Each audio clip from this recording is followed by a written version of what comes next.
Good Thursday, everyone, and welcome to this edition of Conversations Daily News. I'm your host, Cyrus Webb. Glad you all could join us once again. Well, we made it over the hump, and we're in the home stretch toward the weekend. We, of course, have your news headlines coming up on this Thursday. We have the truth of the day with Mary Ellen Ciganovich, and in today's entertainment spotlight, you've been part of my conversation with author Eliot Parker discussing his new book, A Final Call. Enjoy today's program. For Conversations Daily News, I'm Cyrus Webb with your Thursday headlines.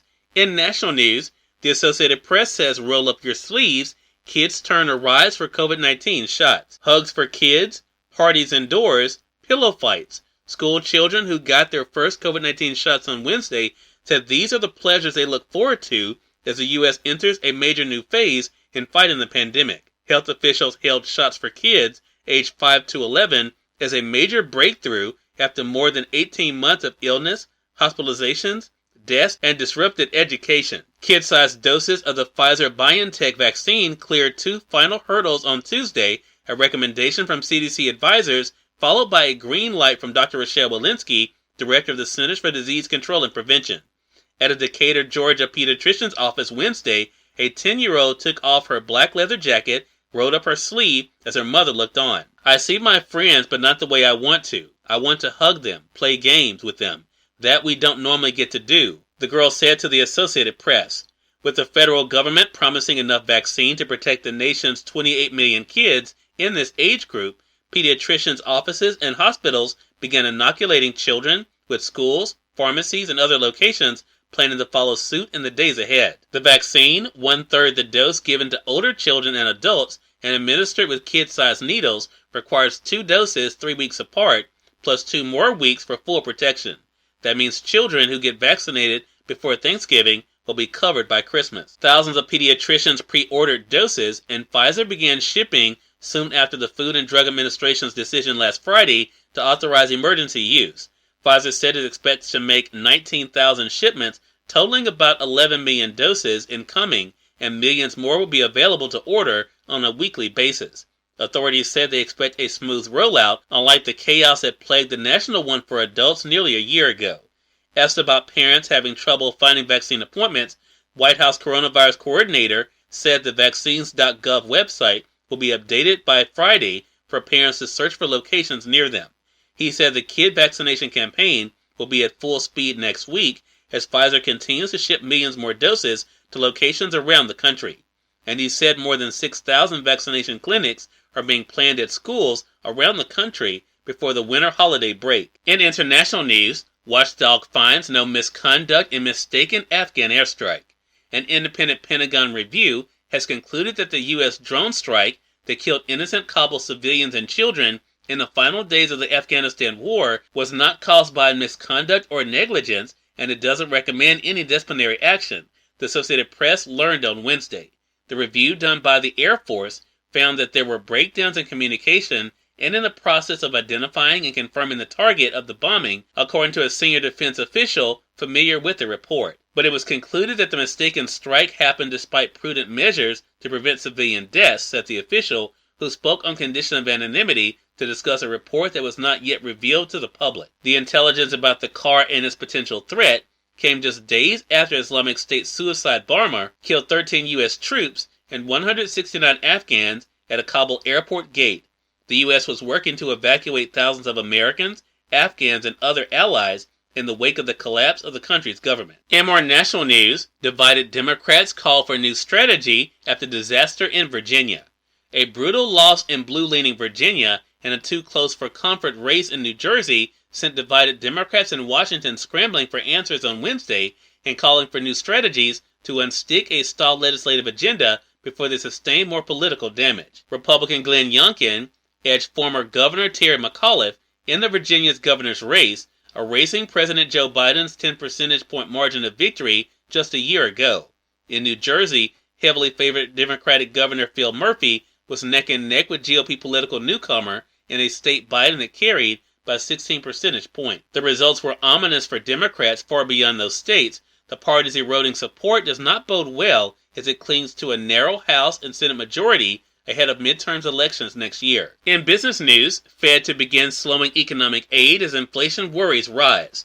The Federal Reserve will begin dialing back the extraordinary stimulus it provided since the pandemic erupted last year, a response to an improving economy and escalating concern that high inflation now looks likely to persist longer than it did just a few months ago. And finally, in entertainment news, the Gap Band founder Ronnie Wilson dies at age 73. Ronnie Wilson, multi-instrumentalist and founder of the popular R&B and funk group The Gap Band, has died.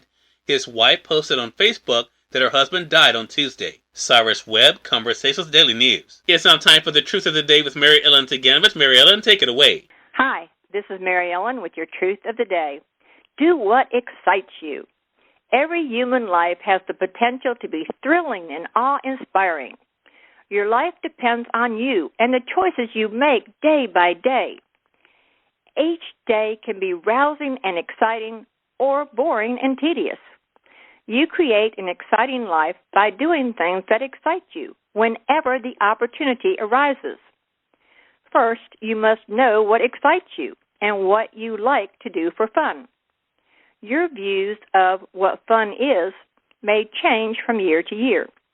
As you make excitement a part of your daily life, you will be open to exciting opportunities as they present themselves. If you are a person who tends to live practically, excitement may overwhelm you at first. To ease this anxiety, try incorporating small, exciting things into your daily routine. As you choose to do more of what excites you, anxiety dissipates and an optimistic, hopeful, pleasurable life is created. Today, do something, even something small, you find pleasurable and fun and exciting. As you go about to, enjoy the day. We have part of my conversation coming up with author Eliot Parker in today's Entertainment Spotlight. You're listening to Conversations Daily News. For Conversations Daily News, I'm Cyrus Webb with your Entertainment Spotlight. Author Eliot Parker joined me recently on Conversations Live, the radio show, to talk about his literary journey and new book, A Final Call. Here's a bit of our conversation. When I was prepping for this segment, even though, thankfully I had finished the book, and I, of course, have talked to you before, did not realize you first appeared on the show 4 years ago. And I was like, how has it been 4 years ago when I first talked to Eliot with Code for Murder? I mean, you've been able to give us some great books. You know, I mentioned that one. There's also Snapshots.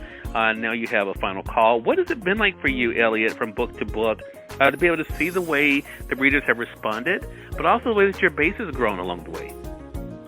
It's been fantastic. I mean, this is something, Cyrus, I started doing as a hobby about 11 or 12 years ago in terms of writing for publication. I've been a writer my whole life. I've always, written stories and sketched and, doodled in journals and notebooks and things like that. But I started this journey about, 11 or 12 years ago for publication, and it's just been terrific. I've learned a lot about writing, about storytelling, about what creates compelling stories and compelling narratives. I've also had a chance to really improve my weaknesses as a writer, I would like to think, as time has gone on. But as you alluded to, the best part of this is the community of people surrounding writing and books and stories are some of the most interesting, engaging, kind, and wonderful people you could ever meet.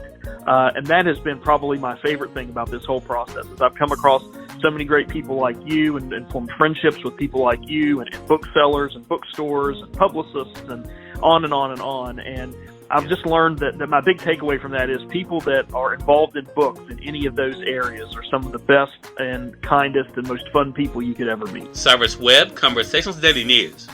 We thank you all for tuning in to this edition of Conversations Daily News. Prepare to get on tomorrow to wrap up this week. Until then, I'm your host, Cyrus Webb, saying as always, enjoy your day, enjoy your life, enjoy your world.